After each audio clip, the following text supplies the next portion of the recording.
எல்லாருக்கும் அஸ்லாம் வலைக்கும். Welcome to my channel. இன்னைக்கு என்ன ரெசிபி நம்ம பார்க்க போறோம் அப்படின்னு சொல்லி பாத்தீங்கன்னா சத்து மாவு புட்டிங் தான் நம்ம பார்க்க போறோம். எவ்வளவு ஈஸியா நம்ம செய்யலாம் அப்படின்னு சொல்லி பார்க்கலாம்.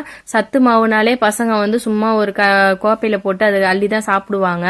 இதுல இந்த மாதிரி டிஃப்ரெண்டா செஞ்சு கொடுத்து பாருங்க, கண்டிப்பா பிள்ளைங்க சூப்பரா சாப்பிடுவாங்க. சரி வாங்க நம்ம வீடியோக்குள்ள போலாம். சத்து மாவு புட்டிங் செய்யறதுக்கு பால் பாக்கெட் நான் அரை பாக்கெட் எடுத்துக்கிட்டேன். இதுல கொஞ்சம் கூட தண்ணி சேர்க்காம இந்த அரை பாக்கெட் பாலை வந்து நல்லா காய்ச்சி எடுத்துக்கோங்க. அப்பதான் இது ஆறுறதுக்கு கரெக்டா இருக்கும். ஃபர்ஸ்ட் ஸ்டெப் இதை செஞ்சிடலாம்.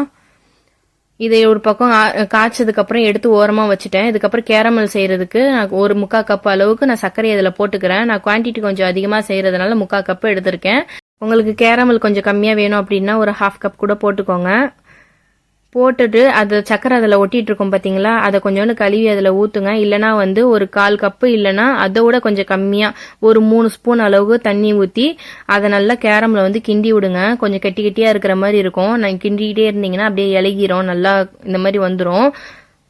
கரிஞ்சிடக்கூடாது. கரிகிறதுக்கு முன்னாடி கொஞ்சம் நுர மாதிரி பொங்கி வரும். அப்போ அந்த டைமில் டக்குன்னு ஆஃப் பண்ணிவிட்டு நம்ம கேரமல் ஊற்றிக்கணும். கேரமல் ஊற்றுறதுக்கான டின்னை வந்து நான் ரெடி பண்ணி வச்சுக்கிறேன். ஏன்னா வந்து இது கேரமல் ரெடி பண்ணுறதுக்குள்ளேயே நம்ம டின் ரெடி பண்ணி வச்சுக்கணும். இல்லைனா வந்து சட்டிலேயே வந்து நமக்கு செட் ஆயிரும். இப்போ கேரமல் ரெடி ஆயிடுச்சு பாருங்க. இதை நான் இதில் ஊற்றி செட் பண்ணிட்டு நான் உங்களுக்கு திருப்பி காட்டுறேன் பாருங்க. கேரமலை இதில் ஊற்றிட்டு நாலா பக்கமும் நல்லா திருப்பி விடுங்க. அந்த கேரமல் எல்லா இடத்துலையும் செட் ஆகணும். ஃபுல்லாக இந்த மாதிரி செட் பண்ணிட்டு அதுக்கப்புறம் ஒரு ஓரமாக எடுத்து வச்சுக்கோங்க. இப்போ நம்ம அந்த புட்டிங்க்கு தேவையானதை செய்யலாம். இந்த சத்து மாவு பாக்கெட் நான் எடுத்திருக்கேன். நீங்கள் வந்து ஸ்கூலில் கொடுக்குற சத்து மாவு பாக்கெட்டாக இருந்தால் கூட பரவாயில்ல. நான் 1 கப் எடுத்திருக்கேன். நீங்கள் 1 கப் மாவை எடுத்து சல்லடையில் நல்லா சலிச்சிட்டு எடுத்துக்கோங்க. இந்த முட்டையை பார்த்துருக்கீங்களா? இங்கே பாருங்களேன், எப்படி குண்டா ரவுண்டாக பால் மாதிரி இருக்குது. வித்தியாசமாக இருந்துச்சு பார்க்கவே, அதனால கொஞ்ச நேரம் விளாண்டுட்டு இருந்தேன். ஒரு 4 முட்டை எடுத்துக்கலாம். நம்ம உடச்சி நான் 4 முட்டையை இதில் போட்டிருக்கேன். அதுக்கப்புறம் 3/4 கப் அளவுக்கு சர்க்கரை நான் இதில் ஃபுல்லாக போட்டிருக்கேன். ஏன்னா சத்து மாவில் ஏற்கனவே சர்க்கரை இருக்கும் பார்த்தீங்களா, அதுக்கேற்ற மாதிரி போட்டுக்கோங்க. ஏலக்காய் தூள் போட்டிருக்கேன்.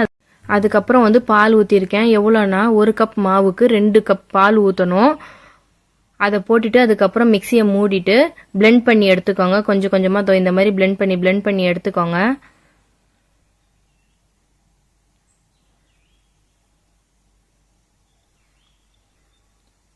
அவ்வளோதாங்க, பிளெண்ட் பண்ணியாச்சு. இப்போ வந்து நான் அடி கனமான பாத்திரத்தை எடுத்திருக்கேன். அதில் தண்ணி ஊற்றிட்டு உள்ளே வந்து அந்த ஸ்டாண்டு மாதிரி ஃபிட் பண்ணுறதுக்கு என்கிட்ட இதான் இருந்துச்சு, சல்லடை இருந்துச்சு. அதனால அதை கவுத்தி போட்டு வச்சிருக்கேன். அதுக்கட்டி கொஞ்சம் ஹீட் ஆகட்டும்ட்டு. இப்போ நம்ம செட் பண்ணி வச்சிருந்தோம் இல்லையா கேரமல், அதில் வந்து இந்த நம்ம புட்டிங் ரெடி பண்ணோம்ல, அதை இதை ஊற்றி வச்சுக்கோங்க. நம்ம இதில் பால் வந்து எந்த அளவுக்கு சுட சுட ஊற்றிடக்கூடாது. கொஞ்சம் வெதுன்னு இருந்தால் தான் அதில் ஊற்றி அரைக்கணும். சூடை கொஞ்சம் ஆற வச்சுட்டு அதுக்கப்புறம் செய்யுங்க. இந்த டின்னில் போட்டுட்டு அலுமினியம் ஃபாயிலை ஃபுல்லாத்தையும் நான் கவர் பண்ணியிருக்கேன். நீங்கள் மூடி இருந்துச்சுன்னா மூடியை கரெக்டாக ஃபிட் ஆகிற மாதிரி மூடியை போட்டு இதுக்குள்ளே வச்சுட்டு நல்லா மூடி வச்சுட்டு அதுக்கு மேலே நல்லா வெயிட் எடுத்து வச்சுக்கோங்க, காற்று வெளியே வராத அளவுக்கு. நான் அதை இந்த மாதிரி வச்சுருக்கேன் பாருங்கள். நீங்கள் நல்லா இதெல்லாம் சட்டியில் தண்ணி வச்சு கூட மேலே வச்சுக்கோங்க. எனக்கு இது வந்து வேவுறதுக்கு கரெக்டாக ஒரு 40 நிமிஷம் இல்லைன்னா 30 நிமிஷம் ஆச்சு. எனக்கு வந்து 45 நிமிஷமே ஆச்சு. நான் 30 நிமிஷத்தில் எடுத்து ஓப்பன் பண்ணி பார்த்தேன், சரியாக வேவலை. ஆனால் எனக்கு வந்து 40 நிமிஷம் ஆச்சு. உங்களுக்கு வந்து பர்னர் கொஞ்சம் பெருசாக இருந்துச்சுன்னா சீக்கிரமாக வெந்துடும். அதனால கொஞ்சம் ஓப்பன் பண்ணி ஒரு 30 நிமிஷத்துக்கு அப்புறம் ஓப்பன் பண்ணி ஒரு டூத் பிக் இருந்துச்சுன்னா அதை வச்சு குத்தி பாருங்க. அடியில் எதுவும் ஒட்டாமல் வந்துச்சுன்னா அது ரெடி ஆயிடுச்சுன்னு அர்த்தம். எனக்கு இப்போ தான் வெந்துச்சு. அதுக்கப்புறம் இதை இப்போ ஓப்பன் பண்ணி காட்டுறேன் பாருங்கள்.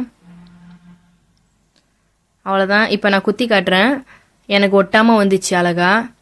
இதுக்கப்புறம் அதை ரெஸ்ட்டு விட்டுருங்க, நல்லா ஆறணும். ஆறுனதுக்கப்புறம் சைடு ஃபுல்லாக கீறி விட்டுக்கோங்க, அப்படியே கவுத்திடாதீங்க. அதான் ஃபுல்லாக ஆறுனா மட்டும்தான் நமக்கு வந்து கேரமல் சூப்பராக வரும்.